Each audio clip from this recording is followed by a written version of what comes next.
O pessoal pergunta muito aqui que eu devo o sucesso da empresa, da trajetória, etc. E eu acho que o projeto Rússia foi uma coisa extremamente importante para a Multilaser. E aí, beleza? Vamos ver o que é o projeto Rússia. Quando você está começando o seu empreendedorismo ou a sua carreira, vendo as grandes histórias de sucesso, e aí você vai lá na banca de revista, você vai na livraria e tá lá na capa aqueles empreendedores lá falando sonhar grande e pequeno custa a mesma coisa, pense grande, lute pelos seus sonhos, papapá.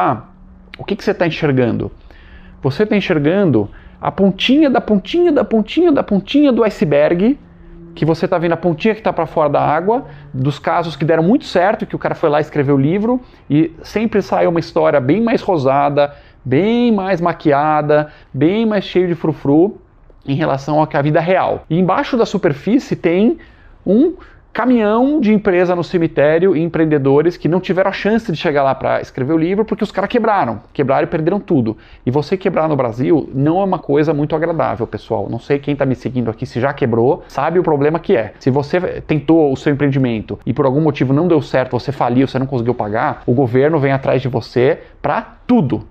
Seu nome sujo, vem atrás até das suas cuecas, vão pegar seus bens, tudo que você tiver devendo de imposto, vão atrás do teu carro, do seu patrimônio, da sua conta bancária. Ah, mas as coisas são separadas, a empresa e o meu bolso. Não, para o governo brasileiro não tem nada disso. Então tudo vai em cima de você, é terrível você quebrar. E eu sempre gostei muito de história, como muitos sabem, quem me acompanha, eu estudo muito história, as grandes batalhas, as grandes estratégias militares, e especialmente eu gosto muito de aprender sobre as derrotas. E de tempos em tempos, na época que o Renato, meu sócio, estava junto na Multilaser comigo, vira e mexe, a gente se deparava com o projeto Rússia. E o que é o projeto Rússia, pessoal? Vou contar uma história aqui legal da época de Napoleão Bonaparte. Ele conseguiu virar imperador da França, ele lutou muitas batalhas, ele invadiu vários países e venceu praticamente todas as batalhas dele, ficando praticamente o senhor de toda a Europa. Então, Espanha, Portugal, praticamente toda a Itália, a Alemanha inteira, até a Polônia, quer dizer, a Europa inteira virou um grande Estados Unidos da Europa sob o domínio de Napoleão Bonaparte. Mas tinha a Inglaterra, claro, uma pedra no sapato dele, potência marítima, e a Rússia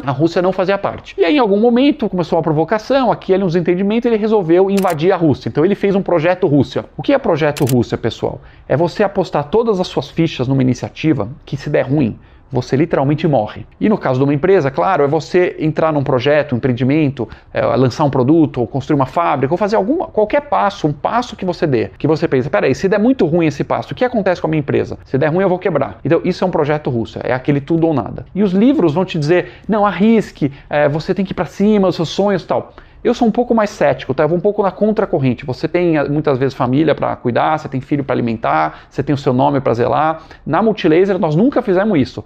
Por mais que o pessoal olhe, a empresa é arrojada, lançou muita coisa, todas as vezes a gente se pergunta, será que esse é um projeto Rússia? O que aconteceu no caso do Napoleão? Ele juntou o maior exército, praticamente que a humanidade já tinha visto, com mais de 600 mil homens, a famosa Grande Armée, não sei como é que fala isso, a Grande Armada, 600 mil homens invadiu a Rússia, os russos, em vez de lutar com ele, que não são trouxas, foram recuando, a Rússia é enorme, ele foi diminuindo o seu exército, teve algumas batalhas menores, como Borodino, por exemplo, outras menores, mas nada muito importante, chegou em Moscou já com o exército mais fraco e veio o inverno e basicamente ele se ferrou, né? Dos 600 mil homens, dizem que saiu da Rússia vivos, uns 20 mil mais ou menos, quer dizer, estou falando aí de 97% de morte, destroçou o exército de Napoleão e daí foi a grande derrocada dele, ele estava fraco, ele acabou perdendo a guerra e acabou perdendo o poder. Então a invasão da Rússia foi aquele projeto grandioso que ele foi para arrisca tudo e ele perdeu. E anos depois, eu estou falando de 1812, a invasão napoleônica na Rússia, veio, claro, 130 anos depois mais ou menos, Adolf Hitler, praticamente na mesma situação, fez a mesma besteira. Então, felizmente para o mundo, né, porque senão talvez estaria até hoje a Alemanha nazista, mas a Alemanha em 1941, ela era a senhora da Europa. Ela tinha o controle da França inteira, da Áustria, aliada com a Itália, países nórdicos, todo o leste europeu. Era um grande império alemão praticamente indestrutível. E aí em 41, ele, sem provocação nenhuma,